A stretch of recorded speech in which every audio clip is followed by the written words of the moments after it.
এক নম্বরের প্রশ্ন হলো, টুপির উপর টুপি পরা যাবে কি না?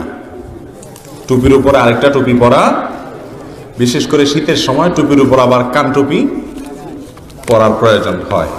উত্তর হলো কোনো অসুবিধা নাই। আর চাইলে মূল টুপিটা পকেটে নিয়ে শুধু কান টুপি পরলেও কি আছে, কোনো অসুবিধা নাই। আর টুপি না পরলেও কোনো অসুবিধা। আমাদের দেশে টুপি পরাটাকে মুসলমানিত্বের বড় আলামত হিসাবে মনে করি আমরা, তাই না? এটা ইসলামে খুব গুরুত্বপূর্ণ কোনো বিষয় না। আসল বিষয় হলো আপনি হালাল পথে চলছেন কিনা, আল্লাহর ফরজ বিধানগুলো মানছেন কিনা, পাঁচ ওয়াক্ত নামাজ ঠিক মতো পড়ছেন কিনা, এটা হলো আসল বিষয়। মাথায় টুপি থাকা না থাকাতে তেমন কোনো অসুবিধা ব্যবধান নাই। অতএব টুপি একটার জায়গায় দুইটা, দুইটার জায়গায় তিনটা, বা টুপি একটাও পড়লেন না, এটাতে আপনার ইসলামের কোনো ক্ষতি হবে না। বাকি রাসূল আকরাম সাল্লাল্লাহু আলাইহি ওয়াসাল্লাম, সাহাবা একরাম টুপি পরেছেন, তারা টুপি পরেছেন। তাদের মহব্বতে যদি আপনি টুপি পরেন, তাদের অনুকরণে, অবশ্যই তার জন্য কি পাবেন? সওয়াব পাবেন।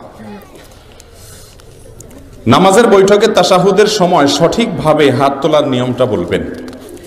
আমরা যখন তাশাহুদ পড়তে বসি নামাজে, এখানে আমরা তাশাহুদের মাধ্যমে আল্লাহ রাব্বুল আলামিনের একত্ববাদের সাক্ষ্য দিয়ে থাকি। মূলত আশহাদু আল্লা ইলাহা ইল্লাল্লাহ ওয়া আশহাদু আন্না মুহাম্মাদান আবদুহু ওয়া রাসূলুহু, আল্লাহর একত্ববাদের সাক্ষ্য দেই। আর আমাদের প্রিয় নবী সাল্লাল্লাহু আলাইহি সাল্লামের আল্লাহর রাসূল হওয়ার সাক্ষ্য দেই। এই সাক্ষ্য দেওয়ার মাধ্যমে আমাদের ঈমানের কথা আমরা প্রকাশ করি। আর সাক্ষ্য দেওয়ার নিয়ম হলো, মুখে কোনো আদালতে সাক্ষ্য দিলে, ইসলামী শরিয়ার আদালতের নিয়ম অনুযায়ী কারোর বিরুদ্ধে বা কারোর পক্ষে সাক্ষ্য দিতে হলে এই আঙ্গুল দিয়ে ইশারা করে দিতে হয়, অমুক অমুক অমুক। এটা হলো শাহাদাত আঙ্গুল, এটা হলো সাক্ষ্য দেওয়ার আঙ্গুল।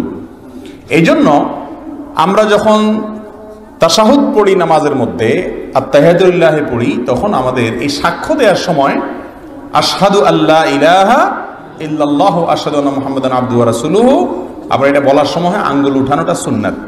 আঙ্গুল দিয়ে ইশারা করা কি সুন্নাত। অনেক উলামা একরামের মতে পুরো তাশাহুদের বৈঠক জুড়েই আঙ্গুল উঠায় রাখা সুন্নাত। কারণ হাদিসে কোন হাদিসের ভাষ্য হলো, ইদা জালাসা লিত্তাশাহুদ, তাশাহুদে যখন বসবে, তার মানে বসার সঙ্গে সঙ্গে এটা শুরু হবে। আবার অনেক উলামাদের মতে যখন তাশাহুদ পড়বেন তখন উঠাবেন। আমাদের সমাজে অনেকে বলে, এই আঙ্গুল উঠাতে যদি দেরি হয়, আবার নামাইতে যদি ইল্লাল্লাহ সাথে সাথে নামায় না ফেলান, তাহলে ঈমান চলে যাবে।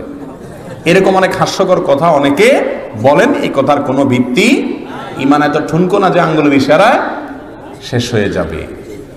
অতএব এই আঙ্গুল উঠানো সুন্নাত। এখন কিভাবে উঠাবেন সেটার পদ্ধতি হলো এইভাবে।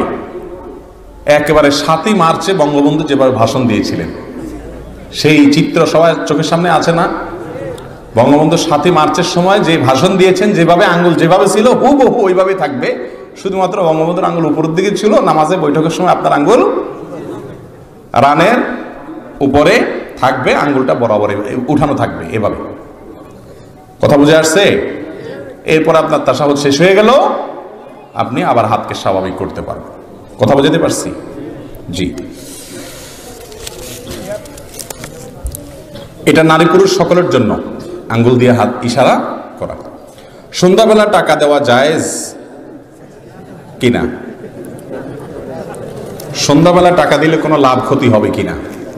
ভাইরা আমার, লাভ এবং ক্ষতির মূল মালিক একমাত্র কে? আল্লাহ রাব্বুল আলামিন। টাকা সন্ধ্যার সময় দিলে লাভ হবে না, সকালে দিলে লাভ হবে, সকালে বাকি আসলে লস হবে, নগদ আসলে লাভ হবে, এসবগুলো শয়তানের শেখানো মন্ত্র। এসবগুলো শয়তানের শেখানো মন্ত্র। এগুলো বিশ্বাস করা কোনো মুসলমানের জন্য জায়েজ। এই কোরআনে কোথাও এটা নাই, রাসূল আকরাম সাল্লাল্লাহু আলাইহি ওয়াসাল্লামের হাদিসেও কোথাও এটা। ইসলামে কোন জিনিসটা সঠিক আর কোনটা বেঠিক, এটা বোঝার জন্য একমাত্র উপায় হলো কোরআন এবং হাদিসে তালাশ করা। কোরআন হাদিসে এরকম কোনো কথা বলা, তাহলে বোঝা গেল এটা নকল কথা। যে সন্ধ্যার সময় কাউকে টাকা দিলে কপালে দুর্গতি আছে, এরকম যদি কেউ মনে করে, তাহলে বুঝতে হবে তার ঈমান দুর্বল, শিরক। এ ধরনের বিশ্বাস শিরকপূর্ণ বিশ্বাস, ছোট শিরক। আল্লাহ তাআলা আমাদেরকে সমস্ত ভুল বিশ্বাস থেকে বেঁচে থাকার তৌফিক দান করুন। সন্ধ্যার সময় যদি কেউ টাকা নিতে চাইতে আসে, বা কাউকে টাকা দিতে হয়, আপনি না দেওয়ার নিয়ত থাকলেও দিয়ে দিবেন, যাতে করে আপনার এই ভুল ধারণাটা কি হয়, ভেঙে যায়। এরপরে প্রশ্ন, নবী সাল্লাল্লাহু আলাইহি ওয়াসাল্লাম মাটি নাকি নূরের তৈরি? তা মানা কি ইমানের জন্য আবশ্যক? ভাইরা আমার, আমি সব জায়গায় এই কথা বলি, নবী করিম সাল্লাল্লাহু আলাইহি সাল্লামকে আল্লাহ তাআলা কি দিয়ে তৈরি করেছেন এটা আপনার জানার দরকারটা কি? আদার ব্যাপারীর জাহাজের খবর নেওয়ার তো কোনো প্রয়োজন নাই, নামাজের খবর নাই, রোজার খবর নাই, হক হালালের খবর নাই, নবী নূরের তৈরি না মাটিতে টেনে মারামারি করতে করতে শহীদ হয়ে যেতেছে। ভাইরা আমার, কোরআন এবং হাদিসের কোথাও রাসূল করিম সাল্লাল্লাহু আলাইহি সাল্লামের সৃষ্টির মূল উপাদান কি, আল্লাহ তাআলা তাকে কি উপাদান দিয়ে তৈরি করেছেন, এরকম আলাদাভাবে পার্ট আকারে, চ্যাপ্টার আকারে আলাদা করে কোথাও স্পষ্ট কিছু বলা, তাহলে সেই জিনিস নিয়ে আমাদের কেন মারামারি করতে হবে? তবে এইটুকু ঠিক, নবী সাল্লাল্লাহু আলাইহি সাল্লাম মানুষ ছিলেন নাকি ফেরেশতা ছিলেন? মানুষ ছিলেন। কোরআনে কারিমে বহু জায়গায় আল্লাহ তাআলা এটা বলেছেন, কুল ইন্নামা আনা বাশারুম মিথলুকুম, হে রাসূল আপনি বলে দিন আমি তোমাদের মতো। এই নবী আবার আমাদের মতো মানুষ হয় কেমনে? ইউহা ইলাইয়া, এজন্য আয়াতের পরের অংশে আল্লাহ পার্থক্য করে দিয়েছেন, তোমাদের মতো রক্ত মাংসে গড়া মানুষ আমি ঠিক, তবে পার্থক্য হলো আমার কাছে ওহী আসে, আমি নবী আর তোমরা সাধারণ মানুষ। আমাদের যে সমস্ত ভাইরা মনে করেন নবী করিম সাল্লাল্লাহু আলাইহি সাল্লামকে মাটির তৈরি বললে ওনার অপমান হয়, মাটি একটা তুচ্ছ জিনিস, নূর মানে লাইট, আলো, এটা দামি জিনিস। তারা নবী সাল্লাল্লাহু আলাইহি সাল্লামকে নূরের তৈরি বলেন এই জন্য যে নবীর মর্যাদা নাকি এতে কি বৃদ্ধি পাবে। মাটির তৈরি বললে অপমান হয়ে যায়, মাটি ছালি এটা কোনো একটা জিনিস হলো? ভাইরা আমার, আদম আলাইহিস সালাম কিসের তৈরি ছিলেন? এই ব্যাপারে তো কোনো দ্বিমত করার সুযোগ না, কারণ কোরআনে আল্লাহ তাআলা উল্লেখ করেছেন কি দিয়ে তাকে তৈরি করেছেন। খালাকতাহু মিন নার ওয়া খালাকতাহু মিন তিন, খালাকতানি মিন নার ওয়া খালাকতাহু মিন তিন। আদম আলাইহিস সালামকে মাটি দিয়ে তৈরি করেছেন, এটা কোরআনে স্পষ্ট আল্লাহ উল্লেখ করেছেন। সে মাটির তৈরি আদমকে আল্লাহ তাআলা সেজদা করাইছেন কাদেরকে দিয়া? নূরের তৈরি ফেরেশতাদেরকে। তাহলে আমাদের নবীজিকে যদি আপনি নূরের তৈরি বলেন, তাহলে উনি সেজদা দেওয়া লোকদের দলে ঢুকবেন, অর্থাৎ ফেরেশতাদের দলে, ঠিক না ঠিক? আর যদি মাটির তৈরি বলেন তাহলে সেজদা পাওয়া লোকদের দলে ঢুকবেন, অর্থাৎ আদমের দলে। তাহলে মর্যাদা মাটির তৈরি বললে বাড়বে না কমবে? তারপরেও এই মাটির তৈরি এই কথা বলার প্রয়োজন, কারণ কোরআন হাদিসে কোথাও এইভাবে আল্লাহ তাআলা খুলে খুলে বলেন না, আপনি কেন এত খুলে জ্বলতে যাবেন? আপনি বলেন উনি মানুষ ছিলেন, তবে মহামানুষ, সাধারণ কোনো মানুষ না। আল্লাহ তাআলা আমাদের সবাইকে নবীজির মহব্বত অন্তরে ঢোকানোর, প্রবেশ করানোর তৌফিক দান করুন। তাহলে ওনাকে আল্লাহ তাআলা কি দিয়ে তৈরি করেছেন এটা জানা আমাদের জন্য গুরুত্বপূর্ণ কোনো বিষয়। আসল বিষয় হলো আমাদের প্রিয় নবী সাল্লাল্লাহু আলাইহি সাল্লাম কি বলেছেন, কি করেছেন, সেই কথাগুলো আসল বিষয়। তাকে আল্লাহ কি দিয়ে বানিয়েছেন এটা আমার জানার বিষয় না। এরপরের প্রশ্ন, যাদের সন্তান হয় না তাদেরকে অনেকেই বলে অমুক হুজুরের পানি পড়া, তাবিজ, ঝাড়ফুঁক ইত্যাদি দেয়, এ সম্পর্কে ইসলাম কি বলে? ভাইরা আমার, সন্তান না হলে কোরআন এবং হাদিসের আলোকে ঝাড়ফুঁক করা, রুকিয়া করা সন্তানের আশায়, এটা নিষিদ্ধ বা হারাম কোনো কিছু না। কিন্তু মনে রাখতে হবে সন্তান দেওয়া এবং না দেওয়ার একমাত্র মালিক কে? অতএব ঝাড়ফুঁক বা অন্য কোনো হুজুরের কাছে দোয়া চাওয়ার চাইতে গুরুত্বপূর্ণ এবং স্বয়ং কোরআন যে আমলের কথা শিক্ষা দিয়েছে তা হলো আল্লাহর কাছে দোয়া করা। আল্লাহর কাছে কি করা? আমাদের দেশের অনেক ভাই বোনরা সন্তান না হলে, অথবা ছেলে হয় না শুধু মেয়ে হয়, মেয়ে হয় না শুধু ছেলে হয়, এগুলো ঘোচানোর জন্য অনেক মাজারে চলে যায় এবং মাজারে গিয়ে সন্তান চায়। ভাইরা আমার, মাজারওয়ালা সন্তান দেওয়ার মালিক। অতএব সন্তান চাইতে হবে কার কাছ থেকে? আল্লাহর কাছে। আল্লাহ বলেছেন ইয়াহাবু লিমান ইয়াশাউ ইনাসা ওয়া ইয়াহাবু লিমান ইয়াশাউ যুকুরা। আল্লাহ তাআলা যাকে ইচ্ছা তাকে ছেলে দেন, যাকে ইচ্ছা তাকে, আবার যাকে ইচ্ছা তাকে দুইটাই দেন। ওয়া ইয়াজআলু মান ইয়াশাউ আকিমা, যাকে ইচ্ছা তাকে বন্ধা বানান। তাহলে এই ক্ষমতা কার? আল্লাহর। অতএব আল্লাহর কাছে দোয়া করতে হবে, অন্য কারোর কাছে যাওয়া যাবে না। এরপরের প্রশ্ন, সন্তান লাভের জন্য, বিশেষ করে নেক সন্তান লাভের জন্য গুরুত্বপূর্ণ আমল কি? খুবই দরকারি একটি প্রশ্ন। যাদের সন্তান হয় না তারা সন্তান লাভের জন্য কোরআনের শেখানো আমলে মাধ্যমে আল্লাহর কাছে সন্তান চাইতে পারেন। কোরআনে কিছু দোয়া শেখানো আছে, সেই দোয়াগুলো পড়ে আল্লাহর কাছে সন্তান কামনা করতে পারেন। আবার যাদের সন্তান আল্লাহ তাআলা দিয়েছেন কিন্তু অনাগত সন্তান, অথবা যে সন্তান আল্লাহ দিয়েছেন তারা যেন নেককার হয়, তারা যেন ভালো মানুষ হয়, তারা যেন আল্লাহর অনুগত মানুষ হয়, আল্লাহওয়ালা হয়, আলেম হয়, দিনদার হয়, এটার জন্য আল্লাহর কাছে বিশেষভাবে দোয়া করতে পারেন। দোয়া করবেন কোন আয়াতের মাধ্যমে? নাম্বার 1, ইব্রাহিম আলাইহিস সালাম তার সন্তানদের জন্য দোয়া করেছেন, এবং সূরা সাফফাত আয়াত নম্বর 100। আয়াত নম্বর কত? 100। সূরা সাফফাত ইয়াসিনের পরের সূরা। এই সূরাতে সূরা সাফফাত 100 নম্বর আয়াতে ইব্রাহিম আলাইহিস সালামের একটা দোয়া আল্লাহ তাআলা উল্লেখ করেছেন। তিনি আল্লাহর কাছে দোয়া করেছেন এভাবে, রব্বি হাবলি মিনাস সলিহিন, রব্বি হাবলি মিনাস সলিহিন, হে আমার রব আপনি আমাকে নেক সন্তান দান করেন। অতএব এই দোয়ার মাধ্যমে আল্লাহর কাছে নেক সন্তান চাইবেন। এই আয়াত বেশি বেশি করে পড়বেন, সকাল সন্ধ্যা উঠতে বসতে বিশেষ করে পড়বেন। দ্বিতীয় দোয়া হলো জাকারিয়া আলাইহিস সালামের দোয়া। বৃদ্ধ বয়সে আল্লাহ তাআলা জাকারিয়া আলাইহিস সালামকে কি দিয়েছিলেন? সন্তান, ছেলে সন্তান দিয়েছেন, এবং তার স্ত্রী বন্ধা ছিলেন, বৃদ্ধা হয়ে গেছেন, সন্তান হওয়ার মতো বয়স পার হয়ে গেছে, তারপরেও আল্লাহ তাআলা দিয়েছেন। কি দোয়া করে আল্লাহর কাছে সন্তান পেয়েছেন সে দোয়াটা নেন। দুইটা দোয়া তিনি করেছেন, তার একটা হলো সূরা আলে ইমরান আয়াত নম্বর 38। এই আয়াতে তার একটি দোয়ার কথা আল্লাহ কোরআনে উল্লেখ করেছেন, আল্লাহর কাছে ভালো লেগেছে তার সে দোয়াটা। কি দোয়া ছিল? রব্বি হাবলি মিন লাদুনকা যুররিয়াতান তাইয়্যিবা ইন্নাকা সামিউদ দুআ। এর অর্থ হলো, হে আমার রব আপনার তরফ থেকে আপনি আমাকে পবিত্র এবং ভালো সন্তান দেন, আর আপনি দোয়া শুনেন, অথবা আমার দোয়া আপনি শুনেন। এই দোয়া পড়ার পর আল্লাহ তাআলা তাকে সন্তান দিয়েছেন। সূরা আলে ইমরান আয়াত নম্বর 38। জাকারিয়া আলাইহিস সালামের আরো একটি দোয়া ছিল সূরা আম্বিয়া আয়াত নম্বর 89। সূরা আম্বিয়া আয়াত নম্বর 89। এই আয়াতের মাধ্যমে তিনি আল্লাহর কাছে দোয়া করেছেন। কি দোয়া করেছেন? তিনি বলেছেন, রব্বি লা তাদারনি ফারদা ওয়া আনতা খায়রুল ওয়ারিসিন, হে আমার রব আমাকে আপনি একা একা রাখিয়েন না, অর্থাৎ সন্তান দিয়েন, ওয়ারিস দিয়েন, আপনি সর্বোত্তম ওয়ারিস দাতা, সন্তান দাতা। এই দোয়া তিনি আল্লাহর কাছে করেছেন। 4 নম্বরের দোয়া হলো সূরা ফুরকান আয়াত নম্বর 74 এর দোয়ার অংশটা, রব্বানা হাব লানা মিন আজওয়াজিনা ওয়া যুররিয়াতিনা কুররাতা আয়ুন ওয়াজআলনা লিল মুত্তাকিনা ইমামা। হে আল্লাহ আমার পরিবার, সন্তান যাই দিবেন সবাই যেন মুত্তাকি হয়, ভালো মানুষ হয়, মানুষের মতো মানুষ হয়, মুত্তাকিদের ইমাম হয়। তাদেরকে দেখলে এমন সন্তান দিবেন আল্লাহ, এমন স্ত্রী দিয়েন, এমন স্বামী দিয়েন আল্লাহ, যাদের দিকে তাকালে নয়ন জুড়িয়ে যায়, অন্তরটা ঠান্ডা হয়ে যায়, শীতল হয়ে যায়, ভালো লাগে, তারা যেন ভালো মানুষ হয়। এই দোয়াও বেশি বেশি করে পড়তে পারেন। আর সন্তান লাভের জন্য বেশি বেশি ইস্তেগফার করা। কি করা? আস্তাগফিরুল্লাহ ওয়া আতুবু ইলাইহি, অথবা সাইয়্যিদুল ইস্তেগফার, বা যে কোনো ইস্তেগফার, আল্লাহর কাছে ক্ষমা প্রার্থনা করা। সূরা নূহ আল্লাহ তাআলা বলেছেন, ফাকুলতু আস্তাগফিরু রাব্বাকুম ইন্নাহু কানা গাফফারা ইউরসিলিস সামাআ আলাইকুম মিদরারা ওয়া ইউমদিদুকুম বিআমওয়ালিন ওয়া বানিন ওয়া ইয়াজআল লাকুম জান্নাতিন ওয়া ইয়াজআল লাকুম আনহারা। এই আয়াত থেকে বোঝা গেল ইস্তেগফার করলে ইউমদিদুকুম বিআমওয়ালিন ওয়া বানিন, সম্পদ এবং সন্তান এই দুইটা দান করেন আল্লাহ তাআলা বেশি বেশি। কি করলে? ইস্তেগফার করলে। এত আমল করার পরেও যদি আল্লাহ কাউকে সন্তান না দেয়, তার আল্লাহর ফয়সালা মেনে নেওয়া উচিত। আল্লাহর ফয়সালা মেনে নেওয়া উচিত, কারণ আল্লাহ রাব্বুল আলামিন যদি কোনো কিছু না দেন, এর মধ্যে আমাদের জন্য অনেক বড় মাপের কল্যাণ আছে।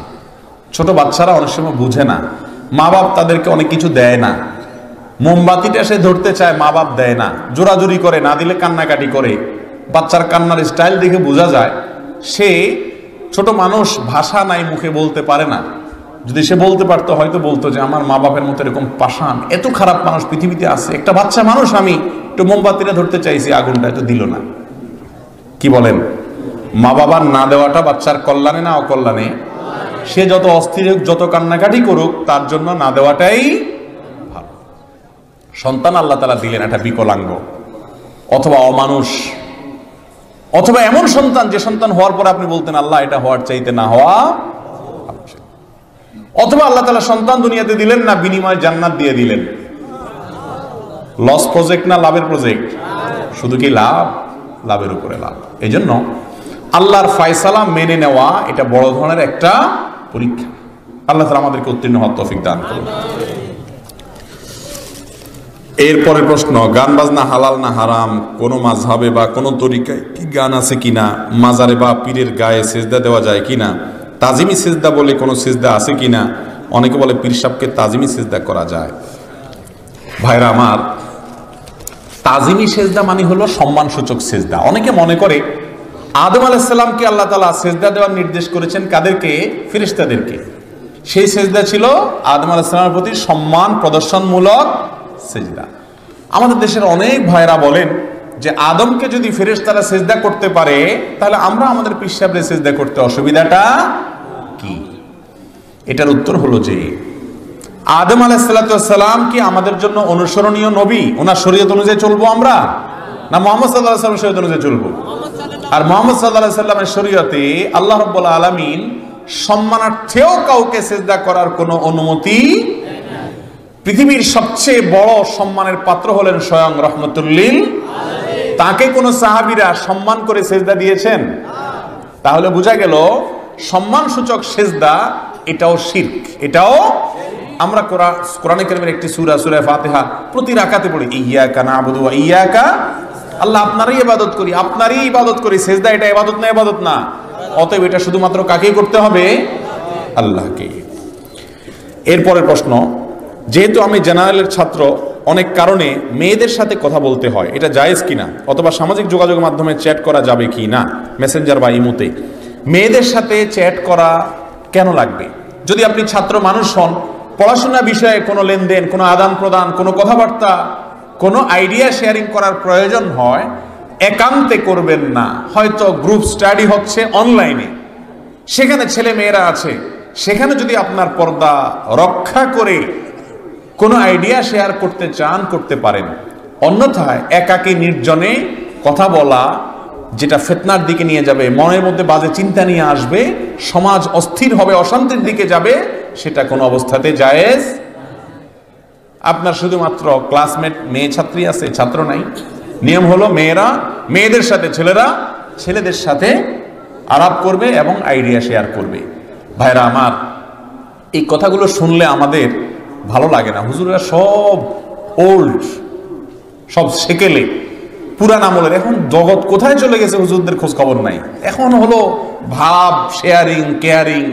এখন আর এই সমস্ত এই মান্দাতার আমলে এসব চলে না, নাউজুবিল্লাহ। এই চিন্তা আমাদের ভাইরা করে। এরপরে যখন এই ঐশীর মতো, ওই যে আনুষ্কা, দিহান, এই সমস্ত ঘটনা যখন ঘটে, তখন আবার মনে করে না রে, হুজুররা যেটা বলছিল কথা তো। আল্লাহ তাআলা আমাদেরকে সময় থাকতে সাবধান হওয়ার তৌফিক দান করুন। কোরআনে আল্লাহ তাআলা বলেছেন ওয়ালা তাকরাবুজ জিনা। আল্লাহ তাআলা এখানে বলেন নাই ওয়ালা তাজনু, জিনা করিও না। আল্লাহ বলেছেন ওয়ালা তাকরাবুজ জিনা, জিনার কাছেও যেও না, কারণ কাছে গেলে জিনা অটোমেটিক হয়ে যায়, ওইদিকে চলে যেতে হয় মানুষের। এই জন্য আগে থেকে বাঁধ দিতে হয়। আল্লাহ আমাদের বোঝার তৌফিক দান করুন। ডক্টর খন্দকার আব্দুল্লাহ জাহাঙ্গীর রাহিমাহুল্লাহ বলেছিলেন, মানুষের স্বাভাবিক জৈবিক চাহিদা যৌনতা, এটা সৃষ্টিগতভাবে প্রমোটেড, সৃষ্টিগতভাবে এটার জন্য কোনো ট্রেনিং, প্রশিক্ষণের প্রয়োজন। যদি এটাকে প্রমোশন করার চেষ্টা করা হয়, সমাজ অস্থির হয়ে যায়। যৌনতাকে বরং কন্ট্রোল করতে হয়, এটাকে বরং নিয়ন্ত্রণ, যত্রতত্র ব্যবহার করা থেকে বাঁচতে হয়। এখন এটাকে প্রমোশন করতে চাইলে আরো সমাজ কি হবে? অশান্তির দিকে চলে যাবে। আল্লাহ তাআলা আমাদেরকে বোঝার তৌফিক দান করুন। চার মাযহাবই কি সঠিক? তাহলে কেন তাদের এতগুলো বিষয় নিয়ে এক নয়? তাদের বিষয়গুলো এক নয় এবং মাযহাব মানা কতটুকু গুরুত্বপূর্ণ? ভাইরা আমার, প্রসিদ্ধ চার মাযহাবের চারো মাযহাবই মৌলিকভাবে সঠিক ইনশাআল্লাহ।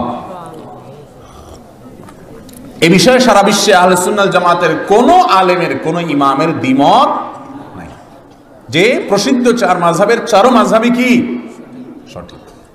এখন প্রশ্ন হলো, সঠিক হলে তাদের মধ্যে এত দ্বিমত কেন? সঠিক হওয়ার পরেও দ্বিমত হতে পারে। সাহাবা ইকরাম রাসূল আকরাম সাল্লাল্লাহু আলাইহি ওয়াসাল্লামের যুগে তার জীবদ্দশায় অনেক মাসআলা নিয়ে দ্বিমত করেছেন। এটাকে বলা হয় মতবৈচিত্র্য। মতবৈচিত্র্য, এক একজন এক এক মত বুঝার ক্ষেত্রে রাসূলের নির্দেশটা বুঝতে গিয়ে এক একজন এক এক রকম বুঝতে পারেন। এটা অস্বাভাবিক কিচ্ছু না। বিধায় এটাকে খুব বড় করে দেখে মুসলিমদেরকে বিভক্ত করা অথবা মুসলিমদের সংশয় সৃষ্টি করা উচিত না। তবে মাযহাব মানা, কেউ যদি কোরআন এবং হাদিসের আলোকে একা একা চলতে পারে, এত বেশি তার ইলম থাকে আলহামদুলিল্লাহ, তাহলে তার জন্য মাযহাব মানা কোনো জরুরি।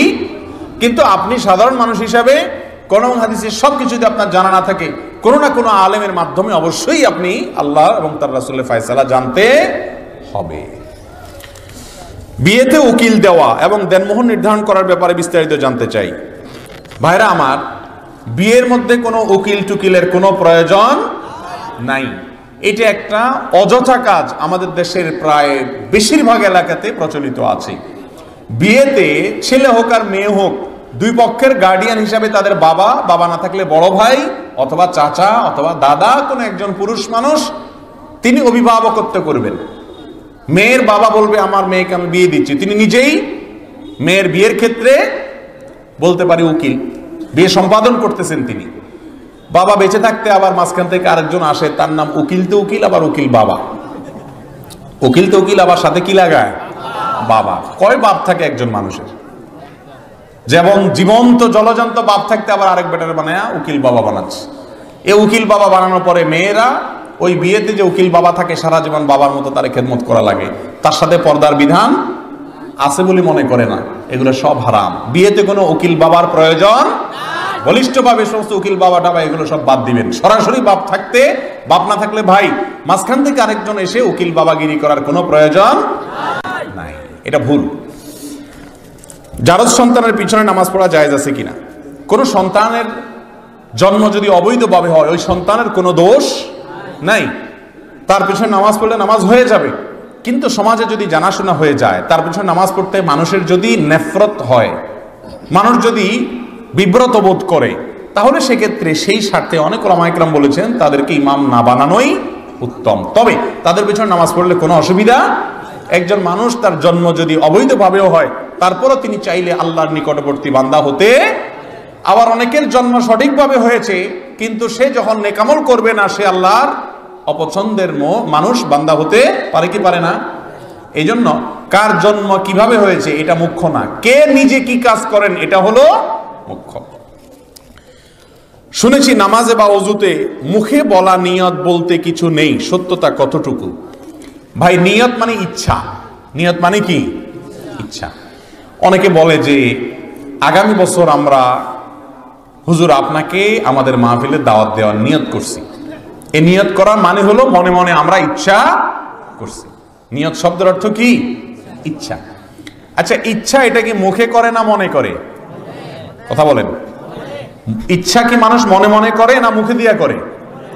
মনে করেন আপনি এবছর হজে যাবেন, সামনের বছর আল্লাহ বাঁচালে নিয়ত করছেন, তো আপনি বলেন যে নাওয়াইতু আন আযহাবা ইলাল হজ।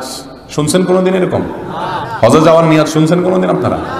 কিন্তু জিজ্ঞেস করলে ভাই হজে যাবেন কিনা, বলে হ্যাঁ নিয়ত আছে এবার যাওয়ার। এই যে নিয়ত আছে, তার মানে ভিতরে ইচ্ছা আছে। যে কোনো ইবাদতে নিয়ত ছাড়া কোনো ইবাদত হবে না, কিন্তু নিয়ত জিনিসটা হলো মনের ইচ্ছা, এটাই যথেষ্ট। মুখে আলাদা নাওয়াইতু পড়ার প্রয়োজন। এখন অনেকে বলবেন যে আমরা সারা জীবন পড়ে আসছি, কোত্থেকে হুজুর এগুলা গজাইছে, সব উল্টে দিচ্ছে এরা। ভাইরা আমার, খেতে ধান যখন লাগান শুধু ধান গাছ হয় না, সাথে আগাছাও হয়? আগাছাগুলো ফেলে দিতে হয়, তাহলে ফসলটা। সুন্নতের সাথে সাথে কিছু আগাছা, কিছু ভুলভ্রান্তিও সমাজে, কোরআন এবং হাদিসে যদি নাই, কিন্তু সমাজে সেটাকে ভালো কাজ মনে করে, ইসলামের কাজ মনে করে কেউ করে, তাহলে বুঝতে হবে এটার নাম আগাছা, বেদাত। এই বেদাত তুলে তুলে সমাজ থেকে কি করে দিতে হবে? ফেলে দিতে হবে, তাহলে ফসল ভালো হবে, সুন্নত ইবাদত ভালো হবে। এই মুখে নিয়ত করা, এটা এরকম একটা কাজ। মুখে নিয়তের কথা কোরআন হাদিসে আমাদেরকে শেখানো হয় নাই। অন্তরে নিয়ত করবেন। আপনি কেন দাঁড়াইছেন? আপনার মনে মনে আপনার টার্গেট আছে যে আমি এখন এশা নামাজ পড়তে দাঁড়াইছি, বাস, এটাই কি নিয়ত। বর্তমানে মহিলা পুরুষ একই সাথে ব্যবসা চাকরি করে, ইসলামী শরিয়া মোতাবেক মহিলাদের কাজ করার ব্যাপারটি কতটুকু জায়েজ? ভাইরা আমার, নারীরা ব্যবসা করলে ব্যবসা করতে পারবে, পুরুষদের মাধ্যমে তারা ব্যবসা করবে। খাদিজা রাদিয়াল্লাহু তাআলা আনহার টাকা দিয়ে আমাদের নবী সাল্লাল্লাহু আলাইহি ওয়াসাল্লাম ব্যবসা করেছেন না? এটা হলো মেয়েদের ব্যবসা করার নিয়ম। যদি ফিজিক্যালি তারা অফিস করতে হয়, ব্যবসার জন্য যেতে হয়, তাহলে সেটাও হালাল হবে যদি এগুলো ঠিক রেখে যদি করতে। গিফট হিসাবে দেওয়াতে কোনো অসুবিধা নাই। মুশকিল হলো এই আংটিটার নাম হলো এঙ্গেজমেন্টের আংটি, তার মানে আংটি পরায়া শিকল বাইন্ধে দিলাম, আর যাইতে পারবে না। এটা একটা সামাজিক রেওয়াজ, এটাকে কেউ ইবাদত মনে করে করে না। কোরআন হাদিসে কোথাও বিবাহের জন্য এরকম কোনো বুকিং সিস্টেম নাই। আসলে সিস্টেমটার মধ্যে ত্রুটি আছে, কারণ এই বুকিং দেওয়ার পরে এরপরে আস্তে আস্তে ইটিস পিটিস আলাপ শুরু হয়, কেমন আছো, কি খাইছো, হান তান, আস্তে আস্তে অন্যান্য গুনাহের দিকে যায়। যতক্ষণ পর্যন্ত বিবাহের আকদ সম্পন্ন না হবে, দুইজন সাক্ষীর সামনে প্রস্তাব আর কবুল না হবে, ততক্ষণ পর্যন্ত বিবাহ সম্পাদন আংটি একটা না, 10 আঙ্গুলে 10টা পরাইলেও বিবাহ হয় না যতক্ষণ পর্যন্ত আগদ না হবে। আর তার আগ পর্যন্ত কোনো প্রকার সম্পর্ক রাখা কি নাই জায়েজ। কিন্তু আজকাল বলে যে বোঝাপড়ার দরকার আছে। হঠাৎ একটা লোকরা, আপনারা এগুলো কল্পনাও করতে, শুধুমাত্র প্রেমের গান মুখ দিয়া গায়া মিছামিছি তথাকথিত প্রেমের নাটক করলে হবে? আসল প্রেম ভালোবাসা এই চাচিদের সাথে চাচাদের ছিল, চুলাচুলি হইতো না, ওনাদের কোনো আংটি ফাংটি দেওয়া নেওয়া হয় না। তো দিলে নিলে, হাদিয়া দিলে নিলে কোনো অসুবিধা নাই, আংটি হাদিয়া হিসেবে দেওয়া যেতে পারে। কিন্তু এটা দিলে আমার স্বামী হয়ে গেল, স্ত্রী হয়ে গেল, এবার আমরা আলাপ সালাপ করতে পারি, এরকম কোনো কথা সঠিক না। বরং এঙ্গেজ করে ঝুলায় রেখা জেনার রাস্তা খোলা হয়, এটা জায়েজ নাই। জুমার নামাজে 1 রাকাত মিস হলে দ্বিতীয় রাকাত কি একা আদায় করবে নাকি জোহর হিসেবে 4 রাকাত পড়তে হবে? উত্তর হলো দ্বিতীয় রাকাত একা আদায় করবেন। ইমামের সাথে জুমা 1 রাকাত পাইছেন, 1 রাকাত পাইছেন, ইমাম সালাম ফিরাই ফেলছেন, তার নামাজ শেষ, এখন আপনি কয় রাকাত পড়বেন? আর 1 রাকাত পড়বেন। এটা না যে যেহেতু জুমা আমার 1 রাকাত মিস হয়ে গেছে অতএব আমি আর 3 রাকাত মিলায় জোহর 4 রাকাত পড়বো, এমন না। ইমামের সাথে 1 রাকাত পূর্ণাঙ্গ পেলে আর কয় রাকাত পড়তে হবে? 1 রাকাত। আমি একটা অন্যায় কাজ করলাম এবং কাজটি করার পর ক্ষমাও চাইলাম, যে ব্যক্তির কাছে ক্ষমা চাইলাম যদি উনি ক্ষমা না করেন সেক্ষেত্রে আমার করণীয় কি? ভাইরে, কারোর যদি অধিকার নষ্ট করেন, একজনকে একটা গালি দিয়েছেন, খারাপ কথা বলেছেন, তার হক নষ্ট করেছেন, সম্পদ লুণ্ঠন করেছেন, বা যে কোনোভাবে তার অধিকার নষ্ট করেছেন, এরপরে তার কাছে ক্ষমা চাইবেন। সে যদি ক্ষমা না করে, ক্ষমা না করলে ক্ষমা করা পর্যন্ত মাপ চাইবেন। যেহেতু কিয়ামতের দিন রাসূল আকরাম সাল্লাল্লাহু আলাইহি ওয়াসাল্লাম বলেছেন প্রত্যেকটা পুঙ্খানুপুঙ্খ হিসাব নেওয়া হবে। অতএব আল্লাহর কাছে কিয়ামতের দিন বিচারের মুখোমুখি হওয়ার আগে দুনিয়া থেকে মাপ টাপ চেয়ে নিও। সেখানে কেউ কাউকে মাফ করবে, দুনিয়াতে মাফ করে নাই, পায়ে জড়ায় ধরেন, চোখের পানি ফেলেন, কেঁদে দেন, আচরণ দিয়ে প্রমাণ করেন যে আপনি অনুতপ্ত, আপনি লজ্জিত। ইনশাআল্লাহ যত বড় পাষাণ হোক একসময় ইনশাআল্লাহ মাফ করবে। সেরকম করতে হবে, আদায় করতে হবে। হ্যাঁ, আপনি সব চেষ্টা করেছেন, তারপরও যদি সে মাফ না করে, এত বড় পাষাণ হয়, এবার আল্লাহর সাথে লিঙ্কটা ভালো করবেন। তাহলে কিয়ামতের দিন আল্লাহ তাআলা আপনার পক্ষ থেকে তাকে সন্তুষ্ট করে তার কাছ থেকে মাফ আদায় করবেন। কথা কি বুঝতে পারছি? আমরা জানি মিথ্যা বলা মহাপাপ। বউয়ের সাথে প্রয়োজনে মিথ্যা বলা যাবে কি না? বউয়ের সাথে মিথ্যা বলা জায়েজ আছে, তবে সেই মিথ্যার ধরনটা ভালো করে বুঝেন। বউয়ের সাথে মিথ্যা বলা জায়েজ আছে, এটার মানে হলো পামপট্টিমূলক কোনো কিছু মিথ্যামিথ্যি বললেন, এটা জায়েজ আছে। যেমন কথার কথা স্ত্রীকে বললেন যে দেখো এত স্বাদের রান্না আমি কোথাও খাই না, যা খাই বাইরে সব মাটি মাটি লাগে আমার কাছে, তোমার হাতের রান্না সুবহানাল্লাহ। আপনার ভালো না লাগলো, এটা বললেন খুশি করার জন্য বেচারিকে। অথবা বললেন যে তুমি মানুষটা এত সুন্দর, চাঁদটা দেখলে সব মিশামিশি, চাঁদের চেয়ে তুমি সুন্দর মাশাআল্লাহ। বাসায় ঢুকে লাইটটা বন্ধ করে দিলেন। কেন লাইট বন্ধ করে দিছো? বলে তুমি থাকলে আসলে লাইট টাইট দরকার হয় না, আল্লাহ তাআলা তোমাকে এত সুন্দর বানাইছেন। এই জাতীয় তারিফ বা প্রশংসামূলক কথা যদি বলেন, এগুলো এক ধরনের মিথ্যা কথাই হয়। কিন্তু এরকম ঘুরায় মিথ্যা কথা বলা স্ত্রীকে খুশি করার জন্য জায়েজ। স্বামী স্ত্রীর সম্পর্কটা আল্লাহর কাছে কত প্রিয় যে একটু ঘুরায় ঘেরায় বললেও আল্লাহ সেটা জায়েজ রেখেছেন। হাদিসে আসছে সেটা কি আছে? জায়েজ আছে। কারণ আল্লাহ চান স্বামীর সাথে স্ত্রীর ভালোবাসাটা মজবুত হোক। মোবাইলে ফেসবুকে আকাম কুকাম করবেন, বিবাহের আগে হারাম সম্পর্ক করবেন, আপনি যতই চাইবেন প্রকৃত ভালোবাসা কখনো হবে, কিছুদিন হবে, একসময় থাকবে না। তো এই জন্য স্ত্রীকে এই ধরনের মিছা কথা বললে জায়েজ আছে। আপনি শাড়ি একটা কিনে আনছেন 1000 টাকা দিয়া, এবার আয়না স্ত্রীকে বলতেছেন তোমার জন্য একটা শাড়ি কিনছি, জানো 5000 টাকা দিয়ে কিনে আনছে। এই মিছা কথা যদি বলেন, মাশাআল্লাহ বলবেন না, মায়ের চোটে হাড্ডিমাড্ডি গুঁড়া হয়ে যাবে। কারণ কোনো কারণে ওই 1000 টাকার ট্যাগ উঠাইতে ভুলে গেছেন, ওইটা যদি মহিলা দেখে ফেলে অথবা কোনোভাবে জেনে যায়, তখন তো আপনাকে মৃত্যু হিসাবে আজীবন জানবে। তো এরকম মিথ্যা বলা জায়েজ নাই। মিথ্যা শুধু প্রশংসামূলক, স্বামী স্ত্রী একে অন্যকে বলতে পারে। আবার এটা মহিলারা এই ওয়াজ শুনে ফেললে এরপরে আপনি যতই তারিফ করেন, বলবে ও চান্দু তুমি ওই হুজুরের ওয়াজ শুনে আমার মিথ্যামিথ্যি পাম দিতেছো। তখন প্রশংসার ধরন পাল্টাইবেন। এখন সব কি আর শিখিয়ে দেওয়া যাবে? তখন প্রশংসার ধরন পাল্টাবেন। এক কথায় স্ত্রীকে আস্থায় রাখবেন, ভালোবাসা দিবেন, তার ভালোবাসা নিবেন। তার কোনো কিছু খারাপ থাকলে বহুত ভালো গুণ আছে সেটা মনে করে ধৈর্য ধারণ করবেন। ইনশাআল্লাহ সুখী সমৃদ্ধ জীবন হবে। স্বামী স্ত্রীর মধ্যে সম্পর্ক যত ভালো হবে, গাঢ় হবে, আল্লাহ তত খুশি হবে। কথা বুঝে আসছে? নামাজের পরে সম্মিলিত মোনাজাত করা জায়েজ আছে কিনা? কেউ যদি মুনাজাত করে তাহলে কি গুনাহ হবে কিনা? প্রথম কথা হলো, ইবাদতের ক্ষেত্রে জায়েজ তালাশ করা যায় না। ইবাদতের ক্ষেত্রে তালাশ করতে হয় সুন্নত কোনটা। ইবাদতে জায়েজ না, জায়েজ হলো দুনিয়ার কাজে, এটা খাওয়া জায়েজ কিনা, এটা বলা জায়েজ কিনা। দুনিয়ার কাজে হলো জায়েজ না জায়েজ তালাশ করতে হয়। ইবাদতের মধ্যে জায়েজ তালাশ করতে হয় না, ইবাদতের মধ্যে তালাশ করতে হয় কি? সুন্নাত। কথা কি বুঝাতে পারছি? জায়েজ মানে এই কাজটা করা যাবে কিনা, জায়েজ কিনা এর মানে হলো এই কাজটা করা যাবে, ইবাদতের মধ্যে করা যাবে কিনা না, কিভাবে করতে হবে, নবীজি কিভাবে করতে বলেছেন এটা জানতে হয়। 5 ওয়াক্ত নামাজের পরে দোয়া কবুল হয়, এই জন্য কেউ সালাম ফেরানোর পরে আল্লাহর কাছে হাত তুলে যদি কিছু চায় তাহলে কোনো অসুবিধা। কিন্তু সালাম ফেরানোর পরে রেডিমেড হাত তোলা, রেডিমেড বুঝুন তো, অটোমেটিক সালাম ফেরানো শেষ আল্লাহুম্মা আমিন, এই রেডিমেড মুনাজাত এটা কোরআন এবং হাদিস দ্বারা প্রমাণিত।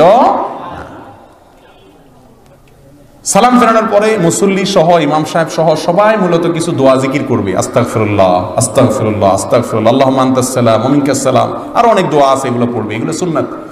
আমাদের দেশের 99.9% মানুষ 5 ওয়াক্ত নামাজের পরে সুন্নাত দোয়া জিকিরগুলো জানেন না, কিন্তু সালাম ফেরানোর পরে রেডিমেড মুনাজাতের কথা সবাই, যে কাজটা রাসূল আকরাম সাল্লাল্লাহু আলাইহি ওয়াসাল্লাম সারা জীবন করেছেন সেটা আমরা জানি না, সুন্নাত উঠে গেছে। নবী করিম সাল্লাল্লাহু আলাইহি ওয়াসাল্লাম মদিনাতে 10 বছর ইমামতি করেছেন, তারপরে 4 খলিফা মিলে 30 বছর ইমামতি করেছেন, মোট 40 বছর। 40 বছরে প্রায় 80,000 কম বেশ 80,000 কাছাকাছি ওয়াক্ত নামাজ পড়াইছেন। তারা যদি আমাদের মতো এরকম সালাম ফেরানোর পর রেডিমেড হাত তুলতেন, হাত 80,000 বার যদি এরকম ঘটনা ঘটতো, তাহলে হাদিসে কি পরিমাণ বর্ণনা থাকতো, যারা হাদিস সম্পর্কে ন্যূনতম ধারণা রাখেন তারা বলতে পারবে। নবীজি সাল্লাল্লাহু আলাইহি ওয়াসাল্লাম একবার থুতু ফেললে সেটা 10 জন সাহাবী দেখলে 10টা হাদিসে চলে আসে। তার ব্যক্তিগত বলতে কিচ্ছু নেই, প্রাইভেসি বলতে কিচ্ছু নেই, স্ত্রী সহবাসের ক্ষেত্রে কোন দোয়া পড়বে সেটা হাদিসে চলে আসছে, টয়লেটের ভিতরে কিভাবে পবিত্র হবেন সেটা হাদিসে আসছে। এক যুদ্ধে ফজর নামাজের পরে মুখ দিয়ে বিড়বিড় করে কিছু বলতেছেন, সাহাবা একরাম তো নাছোড়বান্দা, ইয়া রাসূলুল্লাহ কি দোয়া পড়ছেন আমাদেরকে বলে দেন। সেই সাহাবীরা নবীজি যদি সালাম ফেরানোর পরে সাহাবীদেরকে নিয়ে আমাদের মতো এরকম 2 হাত তুলে এভাবে সিস্টেমিক্যাল দোয়া করতেন, হাজার হাজার লক্ষ লক্ষ হাদিস থাকতো। কোথায় সে হাদিস? কথা কি বুঝাতে পারছি? ওলামা একরাম একটু চিন্তা করেন, নবীজির পদ্ধতি অনুযায়ী ইবাদত করতে হবে। সালাম ফেরানো শেষ জিকির এবং দোয়া করবেন। তবে আগে থেকে যদি সম্মিলিত মুনাজাত চালু থাকে সেখানে জিহাদ ঘোষণা করার দরকার নাই। আস্তে আস্তে মানুষকে সুন্নাত বুঝাবেন, ধীরে ধীরে বুঝাবেন। আর না হলে ভুল কাজ করা ভালো মারামারি করার চাইতে, মারামারি করার চাইতে ভুলটা থাকা ভালো। খবরদার এলাকাতে গন্ডগোল ফিতনা ঝামেলা করবেন না, তবে আস্তে আস্তে বুঝাইয়া মানুষকে সুন্নতের দিকে আনবেন। আল্লাহ আমাদের তৌফিক দান করুন। মৃত ব্যক্তির গোসলের পানির জায়গায় 5 দিন বাতি জ্বালানো কি জায়েজ হবে? অনেক এলাকায় এই কুসংস্কার এখনো আছে, মৃত ব্যক্তিকে গোসল দিলে সেই জায়গায় 5 দিন বাতি জ্বালায় রাখে।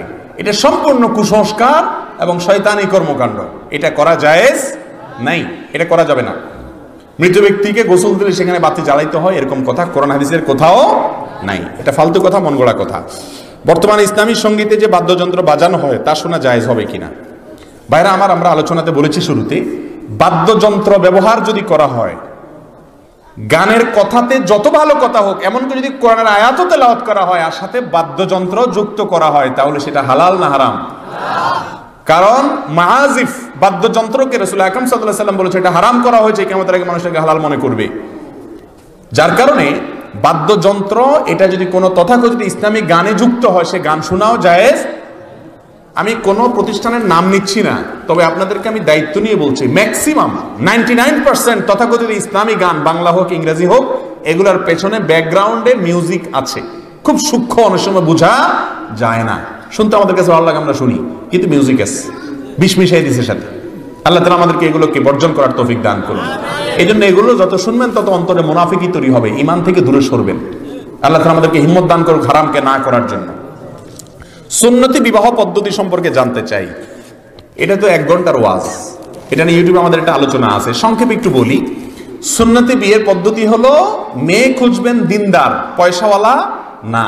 সৌন্দর্য এটা খুঁজবেন, ঠিক খুঁজতে পারেন, তবে তার চাইতে বেশি হলো মেয়েটা দিনদার কিনা। দিনদার মানে সে নামাজ কালাম পড়ে কিনা, হালাল হারাম মানে কিনা, আল্লাহকে ভয় করে কিনা, পর্দা করে কিনা, অল্পে তুষ্ট কিনা। আর মেয়েরাও ছেলেদেরকে এভাবে নির্বাচন করবেন। আজকাল ছেলেরা চায় একটা বিশ্ব সুন্দরী, আর মেয়েরা চায় একটা টাকার বস্তা। যতক্ষণ পর্যন্ত এই অবস্থা থেকে বের না হবেন ততক্ষণ পর্যন্ত শান্তি দাম্পত্য জীবনে আসবে না। নবীজি বলেছেন ফাসবার বিজাতিদ দ্বীন, দেখো চেহারা সুন্দর, লাবণ্য, সৌন্দর্য, শারীরিক গঠন, পয়সা কড়ি এগুলা গৌণ, মানুষের আসল উপভোগ্য হলো তার ব্যক্তিত্ব, পার্সোনালিটি। সে যদি মানুষের মতো মানুষ হয় তার সাথে বসবাস করে শান্তি পাবা, না হলে চেহারা ছবি এগুলো একসময় ভেঙে যাবে, একসময় নষ্ট হয়ে যাবে। আসল জিনিস থেকে যাবে তার ব্যক্তিত্ব। এই জন্য ওই জিনিসটা দেখে বিয়ে করতে হয়। আর বিয়েতে খরচ কম করবেন, দুমদাম কম করবেন, লাইট ফাইট কম লাগাবেন, মহারণা খুব অযাচিত অনাকাঙ্ক্ষিত বিশাল বিগ ফিগারের মহারণা ধরলেন, 1 টাকাও দিলেন না, এরকম করবেন না। গান বাজনা, বিয়ে মানে এখন গান বাজনা, ঠিক না ঠিক? গান বাজনা ছাড়া কোনো বিয়ে হয় না। মানুষ জিজ্ঞেস করে হুজুর সংসার টিকে না কেন? এখন প্রতিদিন 39টা করে তালাক হয় ঢাকা শহরে, এত বিবাহ ভেঙে যাচ্ছে কেন? এত অশান্তি হচ্ছে কেন? এই অশান্তি হওয়ার অনেক কারণের ভিতরে একটা কারণ হলো বিবাহ যখন হয় তখন গান বাজনা ছাড়া বিয়ে, ব্যান্ড পার্টি ছাড়া বিয়ে হয় না। তো যে বিয়েতে আল্লাহ নাফরমানি দিয়ে শুরু হয়, ওখানে আল্লাহ শান্তি কিভাবে দিবেন? এই জন্য যুবকরা হিম্মত করতে হবে, বিয়েতে কোনো হারাম কাজ, চাঁদাবাজি করবেন না। গেইটে টেবিল বসাইয়া, চেয়ার বসাইয়া উপহার নেওয়ার জন্য লোক বসে, আছে না নাই? কে কি আনছেন দেন, নাম লেখান। তো আমি বলি আর কি যে ডাকাতি করার সময় ছুরি রাখে, পিস্তল রাখে, আর বিয়েতে ডাকাতি করার সময় একটা চেয়ার আর টেবিল রাখে। ওইটাও ডাকাতি, এটাও ডাকাতি। এটা হলো ভদ্রবেশে ডাকাতি। এটাকে আমি হোটেল বলতে রাজি না। অনেকে বলে এটা হোটেল, রেস্টুরেন্ট, যে জমা দেন ভিতরে যায় খান। আরে ভাই, হোটেলের চেয়ে ভালো, আগে খায় পরে টাকা দেয়। আর এখানে আগে যাওয়ার সময় দিয়া যান, তারপরে খান। 500 টাকা খাবেন, 2000 টাকা দেন। এটা ডাকাতি ছাড়া আর কি। এই জন্য যুবকরা বিয়ের সময় হিম্মত করবেন, বিয়ের কার্ডে লিখে দিবেন কোনো প্রকার উপহার গ্রহণ করা হবে না। ঠিক তো বলতেছেন, বাইরে গেলে বলবে মাথা খারাপ, তোর লাখ লাখ টাকা উঠবে। ভাইরে, হারাম আমার 1 পয়সারও দরকার। বিয়ের দাওয়াত পাইলে এখন মানুষ এত নাখোশ হয়।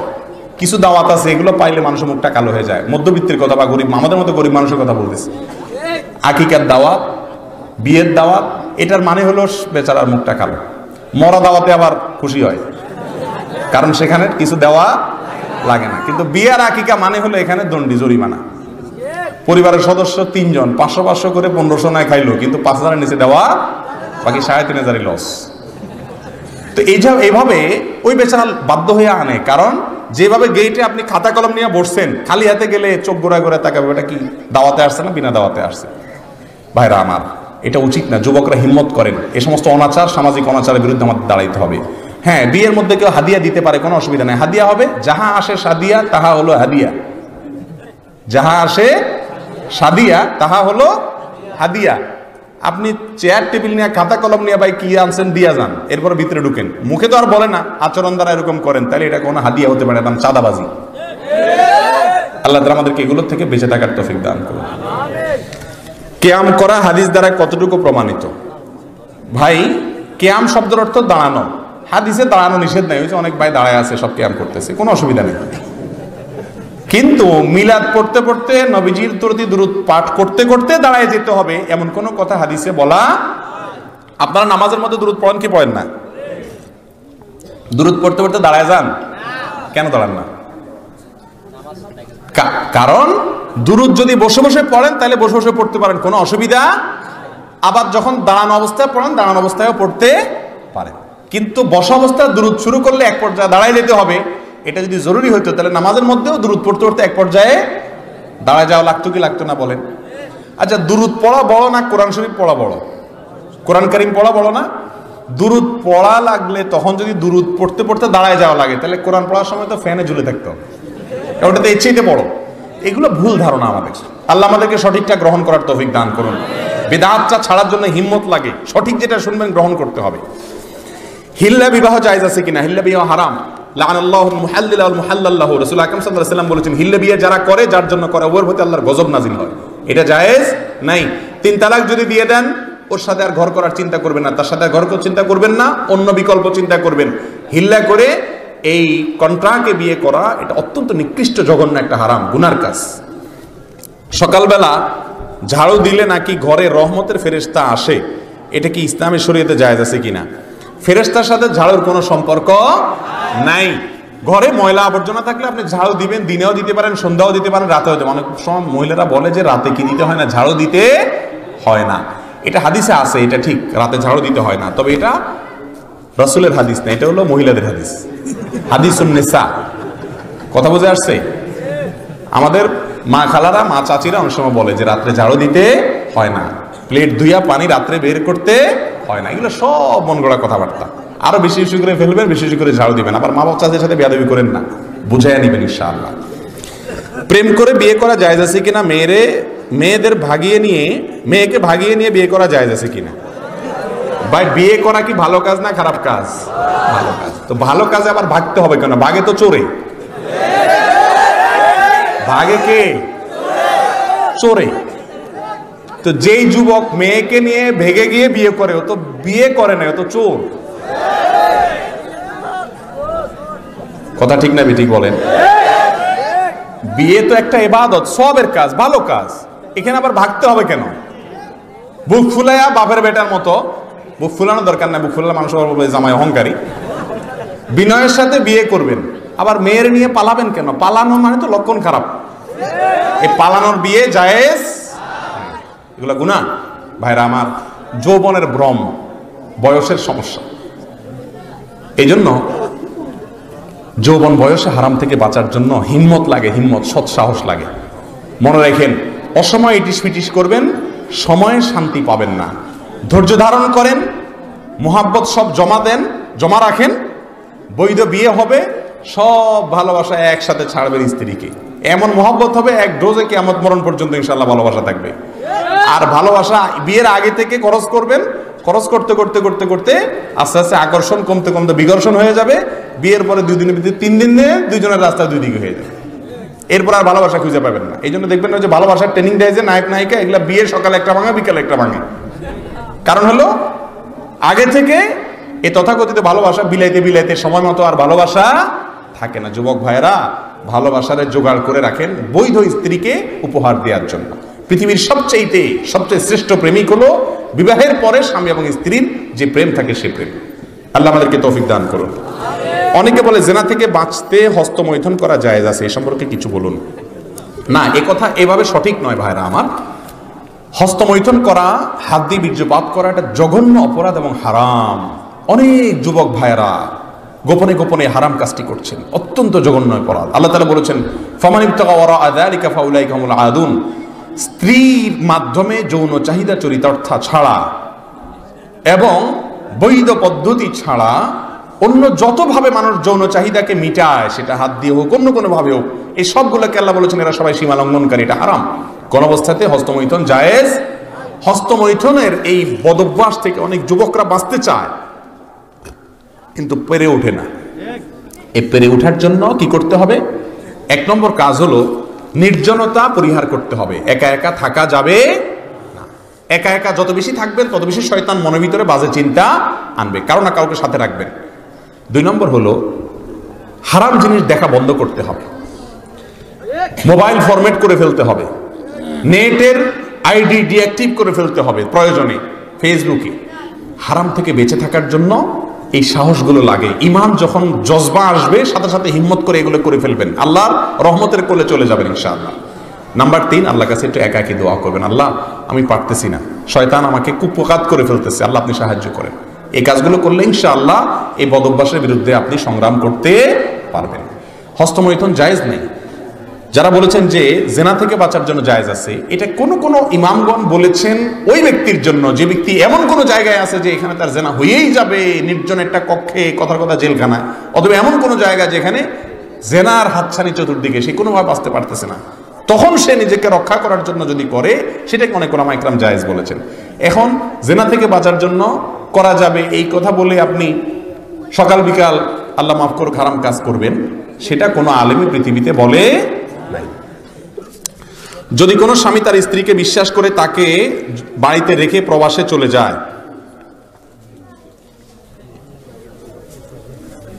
তারপর যদি সে পরকীয়া লিপ্ত হয়, তা যদি স্বামী না জানে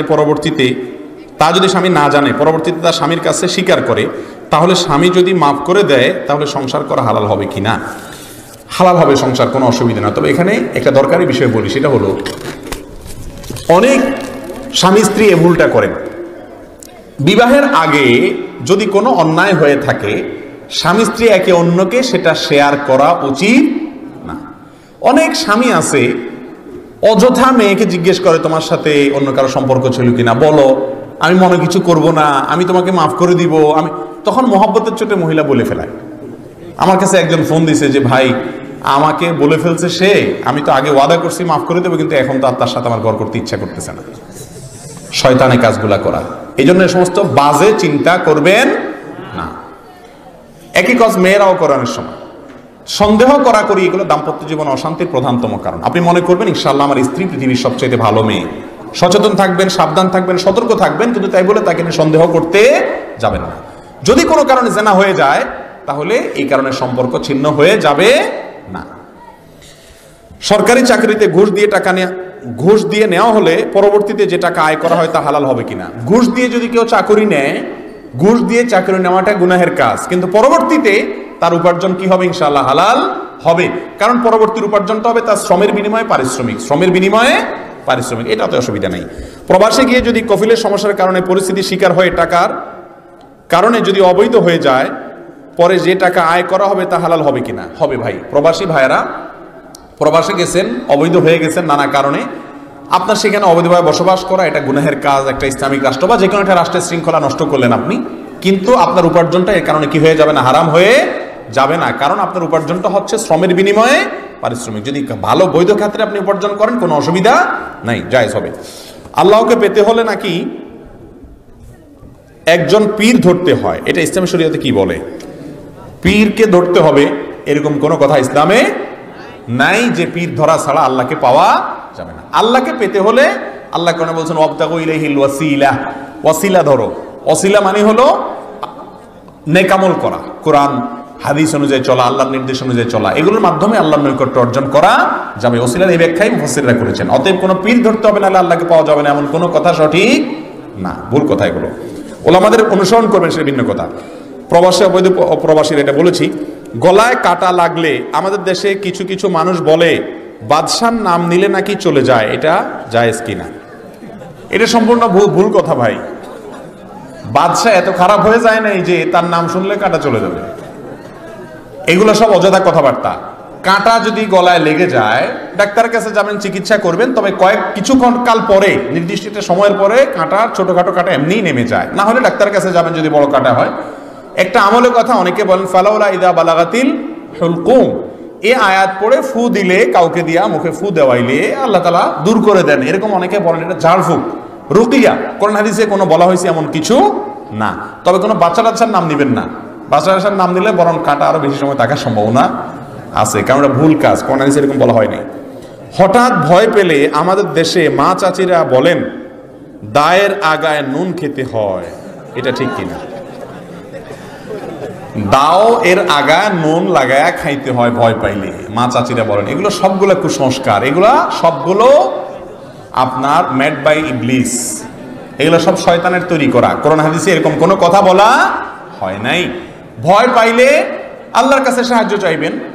লবণ টবণ, কাঁচা লবণ তো স্বাস্থ্যের জন্য এমনি ক্ষতিকর, আবার দায়ের আগায় যদি অপরিষ্কার, দায়ের আগায় বা পরিষ্কারই খান তাহলে তো আরো বরং স্বাস্থ্য নষ্ট হবে। এরকম কোনো কাজ করবেন না, এগুলো ভুল কথা। ইসলামে আল্ট্রাসোগ্রাম করা সম্পর্কে কি বলে? আল্ট্রাসোগ্রাম করা জায়েজ আছে কিনা? কোনো অসুবিধা নেই ভাই। সন্তান মাতৃগর্ভে কি অবস্থা আছে এটা দেখার জন্য আল্ট্রাসোগ্রাম করলে কোনো অসুবিধা। অনেকে মনে করে আল্লাহ কোরআনে বলছেন যে মাতৃগর্ভে কি আছে আল্লাহ ছাড়া কেউ জানে না, এখন আল্ট্রাসোগ্রামের মধ্যে জানলে কি হবে? আরে ভাই, আল্ট্রাসোগ্রাম তো নির্দিষ্ট 3-4 মাস 5 মাস পরে যা করলে জানা যায়। জন্মের আগে বা সাথে সাথে পৃথিবীর কোন আল্ট্রাসোগ্রাম জন্মের আগে থেকে বলতে পারে না যে কোনটা ছেলে হবে বা মেয়ে হবে। অতএব আল্ট্রাসোগ্রাম করলে কোনো অসুবিধার কিছু নেই। স্বামী স্ত্রীর নাম নিয়ে ডাকতে পারে না যদি স্ত্রীর নামে স্বামী স্ত্রীকে নাম নিয়ে ডাকতে পারে না যদি স্ত্রীর নামের শেষে মা থাকে, যেমন আসমা, নাসিমা, সাইমা, রহিমা ইত্যাদি। এই কথাগুলি সঠিক কিনা? মানে বউয়ের নাম যদি থাকে আসমা বা আপনার কি সাইমা, তাহলে শেষে মা আছে, তাহলে বউরে মা বলা হয়ে যাবে। এই জন্য যে বেচারার, যে কপাল পোড়ার বউর নামের শেষে মা আছে, সে জীবনে বউর নাম ধরে ডাকতে পারবে না। এটা ফালতু কথাবার্তা, এটা কোনো সঠিক কথা ইন্নামাল আমালু বিন্নিয়াত, ওই বেচারা তো বোরের নাম হিসাবে সায়মা বলছে, এটা বলে না আয়মা, সে তো সায়মা বলছে। আয়মা যদি বলতো নাউজুবিল্লাহ, তাহলে আয় মা দুইটা মিলে আয় মা, বোরে মা ডাকতো, সেটা আরেক বেজাল হইতো, বিবাহ না ঠিকার সম্ভাবনা ছিল, জেহার হতে পারতো। কিন্তু সায়মা টাইমা বা এরকম মা বললে শেষে কোনো অসুবিধা। আরে ভাই, বাংলায় না মা মানে আপনার মা, তো সায়মা তো আরবি শব্দ, তাহলে আরাবিয়ানরা কি করবে? এগুলো সব অযথা কথাবার্তা, কোনো অসুবিধা নেই নাম দিয়ে বললে। আমাদের ইসলামের মধ্যে অনেক রকমের দল রয়েছে, যেমন কওমি, সুন্নি, আহলে হাদিস ইত্যাদি। এতগুলো দল থাকার কারণ কি এবং সবাই বিভিন্ন রকম ফতোয়া দিয়ে বিভ্রান্ত করে, এর প্রতিকারের উপায় কি? এটার প্রতিকারের উপায় হলো আপনি নিজে করোনা সম্পর্কে মৌলিক ধারণা থাকতে হবে। আপনি যদি কানা হন তাহলে আপনার কানাকে সবাই কি দেখাবে? হাইকোর্ট দেখাবে। হাইকোর্ট যাতে দেখাইতে না পারে সেজন্য নিজে একটু চোখ কানটা অন্তত খুলতে হবে, বেসিক জ্ঞান থাকতে হবে। কোন হুজুর বলেন মসজিদে প্রবেশের পর সালাম দেওয়া নাকি ঠিক নয়, কারণ তাতে মসজিদে থাকা মুসল্লিদের ডিস্টার্ব হয়। তাহলে আমরা কি মসজিদে ঢুকে সালাম দিব না? বহু হাদিসে রাসূল আকরাম সাল্লাল্লাহু আলাইহি ওয়াসাল্লাম বা সাহাবা ইকরাম মসজিদে ঢুকে সালাম দেওয়ার কথা বর্ণিত আছে। এটা হলো তখন যদি আসলেই কারো ডিস্টার্ব না হয়, সব মুসল্লিরা সুন্নত পড়তেছেন, নামাজ পড়তেছেন, আমি ঢুকতে বেশি জোরে আসসালামু আলাইকুম বলেন, অবশ্যই ডিস্টার্ব হবে। এরকম অবস্থাতে জোরে সালাম দেওয়া উচিত না। পরিবেশ বুঝে যেখানে সালামের জবাব দিতে পারবে মানুষ সেখানে দিবেন।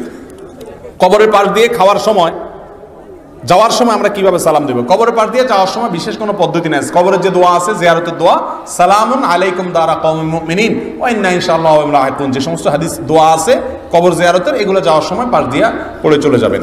ইমাম সাহেব জর্দা ও সিগারেট খাওয়াকে মাকরু মনে করেন এবং নিজে জর্দা দিয়ে পান খান, এরকম ইমাম বিষয়ে নামাজ পড়লে নামাজ হবে কিনা? নামাজ হয়ে যাবে, কিন্তু ইমাম সাহেবের জানা উচিত জর্দা স্বাস্থ্যের জন্য ক্ষতিকর, তামাক এটা ভয়াবহ রকমের একটা জিনিস, এটা নেশা, মাদক। এই জন্য এটা কোনো ইমাম বা মুসল্লি কারোর জন্য খাওয়া জায়েজ নাই, এটা উচিত না। বিসমিল্লাহির রহমানির রহিম কি সূরা ফাতিহার অংশ? বিসমিল্লাহির রহমানির রহিম সূরা ফাতিহার অংশ কিনা এটা নিয়ে ইখতিলাফ আছে। ইমাম আবু রাহমাতুল্লাহর মতে এটা কোরআনের অংশ না, ইমাম শাফিঈ রাহমাতুল্লাহর মতে কোরআনের অংশ। আমাদের কাছে বিশুদ্ধতর মত হলো এটাই যে সূরা ফাতিহার অংশ বিসমিল্লাহির রহমানির রহিম না। তবে বিসমিল্লাহির রহমানির রহিম এটা কোরআনের আয়াত, কারণ সূরা নামালে আল্লাহ বলেছেন ইন্নাহু মিন সুলাইমান ওয়া ইন্নাহু বিসমিল্লাহির রহমানির রহিম। কলেজ বিশ্ববিদ্যালয়ে পড়ুয়া ছাত্রীদের তথ্য আদান প্রদানের মাধ্যম হিসেবে নিজস্ব চ্যাটিং গ্রুপ এবং ফেসবুক গ্রুপ ইত্যাদি থাকে। যেহেতু সেখানে সকল ধর্মাবলম্বী ছাত্রছাত্রী থাকে, সেহেতু গ্রুপ রুলসে ইসলামিক কিছু শেয়ার করা থেকে বিরত থাকতে বলা হয়। এই গ্রুপে ইসলামিক আলোচনা শেয়ার করা যাবে না ইত্যাদি। বুঝতে পেরেছি ভাই, অন্যান্য ধর্মের মানুষ যদি থাকে, তাদেরকে যদি ইসলামিক কিছু শেয়ার করেন, তারা যদি বিরক্ত হয়, তাহলে সেখানে শেয়ার না করাই উচিত। জোর করে ইসলাম কাউকে দেওয়া যায় না। আমি একটা ওষুধ কোম্পানিতে চাকরি করি। দেশের প্রথা অনুসারে আমার সহ সকল কোম্পানিগুলো মার্কেটে বিক্রি বাড়ানোর জন্য ডাক্তারদেরকে মাসিক অর্থ প্রদান করা হয়। আমার প্রশ্ন, এই কার্যক্রম ইসলাম সমর্থন করে কিনা? সম্পূর্ণ হারাম, জায়েজ নাই। ডাক্তারদেরকে কোনো উৎকোচ বা ঘুষ দেওয়া জায়েজ নাই। এর মাধ্যমে আপনার যে সমস্ত লোকেরা রোগী, তাদের অধিকার নষ্ট হয়। বর্তমান যুগে প্রচলিত কেবল টিভি নেটওয়ার্কের ডিশ অ্যান্টেনা ব্যবসা করা জায়েজ আছে কিনা? জায়েজ নাই, কারণ এটা সতের চাইতে অসৎ ব্যবহার বেশি হয়। ইমাম যদি নাবিতে হাত বেঁধে আর মুক্তাদি বুকে হাত বাঁধে, নামাজ হবে কিনা? নামাজ হবে, কোনো অসুবিধা নাই। মানুষ মরার পর যে কোরআন খতম দেওয়া হয়, এটা ঠিক কিনা? না, মানুষ মরার পরে কোরআন খতম দেওয়ার কোনো সিস্টেম ইসলামে নাই। নিজের মা বাবার জন্য নিজে দোয়া করবেন। কোরআন খতম করলে মৃত ব্যক্তির তরফ থেকে সেটা জায়েজ আছে কিনা, এটা নিয়ে ইখতিলাফ আছে। যদি করাও যায়, যাদের মতো জায়েজ আছে তাদের মতো নিজ নিজ ওয়ারিসেরটা নিজ নিজ করবেন। টাকা দিয়ে খতম পড়ানো জায়েজ নাই। আমি একটা ব্যবসা করতে গিয়ে আমার কিছু টাকা প্রয়োজন, কিন্তু কারোর কাছে হাওলাত চাইলে পাওয়া যায় না। তার জন্য যদি আমি এনজিও থেকে সুদের টাকা নিয়ে, আমার হারাম হবে কিনা? অবশ্যই হারাম হবে, কারণ আপনার জন্য, যদি আপনি এটা ছাড়া বাঁচতে পারেন, অন্য বিকল্প বহুত থাকে, বাঁচার জন্য এগুলোর দরকার হয় না, ব্যবসার জন্য করতে হয়। মাহফিলে বক্তারা যে ওয়াদাবদ্ধ শ্রোতাদেরকে অনেক ওয়াদা করে, না বুঝে ওয়াদাবদ্ধ হয়, ঠিক কিনা? ওয়াদা করা বলতে যদি টাকা কালেকশন করেন মাহফিলে, ভাই বলেন জোর করে নাম নেওয়ান, সেটা কি নাই? জায়েজ নাই। লজ্জা পড়ে মানুষ থেকে টাকা আদায় করা, লজ্জা ফেলা জায়েজ নাই। মাগরিবের নামাজের পর 6 রাকাত নামাজ পড়লে কি 12 বছর নফল নামাজের সওয়াব হবে? মাগরিবের পরে 6 রাকাত নামাজকে আওয়াবের নামাজ বলে আমাদের আলেমরা। এটা সম্পর্কে একটা হাদিস আছে, কিন্তু হাদিসের সনাতী মুহাদ্দিসিনে কিরাম বেশিরভাগই জয়ীফ বলেছেন, দুর্বল সূত্রে বর্ণিত বলেছেন। তো হাদিসে আছে। স্ত্রীর জন্য শ্বশুর-শাশুড়ির খেদমত করা কি? স্ত্রীর জন্য শ্বশুরের খেদমত করা এটা জরুরি কিছু না, তবে নৈতিক দায়িত্ব। স্বামী যেহেতু আমার ভালোর জন্য অনেক কষ্ট করতেছেন, অতএব স্বামীর বাবা মার হয়ে তার পক্ষ থেকে তাদের সেবা করার চেষ্টা করা উচিত। কিন্তু শ্বশুর শাশুড়ি মনে রাখা উচিত, স্ত্রী এটা কোনো কাজের মেয়ে না, ছেলের বউ এটা কোনো কাজের মেয়ে না। অনেক সময় ছেলেদের বিয়েই করা হলো কিসের জন্য? কাজের জন্য। এটা জায়েজ নেই। জেনা কাজ করে দুইজন ভুল বুঝতে পেরে তওবা করার পর কোনো সম্পর্ক ছাড়া হালাল সম্পর্কের জন্য অপেক্ষা করা যাবে কিনা? হালাল সম্পর্কের জন্য অপেক্ষা করা যেতে পারে, কিন্তু কথাবার্তা বললে যোগাযোগ রাখলে হারামের দিকে আবার চলে যেতে পারে, সেই জন্য না রাখা উচিত। অনেক মাহফিলে কিছু কিছু বক্তা শুধু হাসায়, এটা ইসলাম কি বলে, কতটুকু শরীয়তসম্মত? মাহফিল এটা কোনো কৌতুকের মঞ্চ না ভাই, এটা কোরআন হাদিসের বলার জিনিস। ইসলাম অত্যন্ত সিরিয়াস বিষয়, ইসলাম কোনো খেলনা বা তামাশার বস্তু না। প্রিয় নবী সাল্লাল্লাহু আলাইহি ওয়াসাল্লাম যখন কোরআন হাদিসের কথা বলতেন, ইসলামের কথা বলতেন, অত্যন্ত সিরিয়াসনেসের সাথে বলতেন। যদি কখনো কথার মধ্যে কোনো হাসির কথা চলে আসে, ব্যক্তিত্ব নষ্ট না হয়, ইসলামের ওজন নষ্ট না হয়, তাহলে হালকা হাসলো, এটাতে অসুবিধা নাই। কিন্তু মাহফিলের আগাগোড়া আপনার হাসানো, কান্দানো, কিচ্ছা কাহিনী বলে বলে রসিয়ে রসিয়ে বিনোদন করা, এটা কোনো ম্যাগাজিন অনুষ্ঠান না, এটা জায়েজ না, এটা উচিত না, দাওয়াতের পদ্ধতির খেলাফ। বিয়ের পরের রাত নাকি কাল রাত, স্বামী স্ত্রী একসাথে থাকতে পারে না এবং চেহারাও দেখতে পারে না। বিয়ের পরের রাতটা হলো লাল রাত। এখানে প্রশ্নকর্তা বলছেন কাল রাত, আমি বললাম কোন রাত? লাল রাত। লাল রাত মানে বুঝেন, লাল রাত মানে হলো, লাল মানে তো হাসি খুশির ব্যাপার। বিয়ের রাত প্রথম মাত্র বোঝাপড়া হলো, তারপরের রাত ইনশাআল্লাহ মহব্বতের রাত। এখানে বলা হয়েছে যে দেখা সাক্ষাৎ করা যাবে না, ওই দিন আরো বেশি দেখা সাক্ষাৎ করতে হবে, বড় থেকে কোথাও যাওয়া যাবে না, তো সারাদিন বাসায় বসে থাকতে হবে ওই দিন। অতএব এটা কাল রাত না, এটা কি লাল রাত। এগুলো সব ভুয়া এবং ভিত্তিহীন কথাবার্তা, যারা বলে কাল রাত টাল রাত। অন্যের বউকে পালিয়ে নিয়ে বিয়ে করলে কি ইসলামে জায়েজ আছে কিনা? ভাই এটা তো আমরা আগেই বলেছি, বিয়ে এটা পালানোর জিনিস না। যদি কেউ পালাপালি করে বিয়েতে, তাহলে বুঝতে হবে এটা চোর, ওটা ভালো মানুষ না। আর অন্যের বউকে নাউজুবিল্লাহ, তাহলে তো হারাম, সারা জীবন জেনা করবে, এটা জায়েজ নেই। রমজান মাসে স্ত্রী যদি সহবাস করতে চায়, রোজা অবস্থায় সহবাস করলে রোজা ভাঙবে কিনা? সহবাস করলে শুধু রোজা ভাঙবে না, ইমানও ভাঙার, অর্থাৎ তাকওয়াও ভাঙার ব্যাপার আছে। হারাম রমজান মাসে রোজা অবস্থায় স্বামী স্ত্রী সম্পর্ক করা, শারীরিক সম্পর্ক করা কি নাই? জায়েজ নাই, কেউ চাইলেই হবে না। রোজা থাকা অবস্থায় মাস্টারবেশন করলে রোজা ভেঙে যাবে কিনা? হ্যাঁ, অবশ্যই হস্তমৈথুন করলে রোজা অবস্থায় রোজা ভেঙে যাবে। রোজা অবস্থায় স্বপ্নদোষ হলে রোজা ভাঙবে কিনা? না, স্বপ্নদোষ হলে রোজা ভাঙবে না। আমরা অনেক সময় স্নো ব্যবহার করি, কিন্তু জানি না সেটা পবিত্র না অপবিত্র। যদি সেটা অপবিত্র হয়, সন্দেহ হলে পবিত্র করার বিধান কি? স্নো আবার অপবিত্র হতে যাবে কেন? যদি সেখানে অপবিত্র হারাম কোনো কিছু, নাপাক কিছু আছে বলে মনে হয়, তাহলে ওটা পবিত্র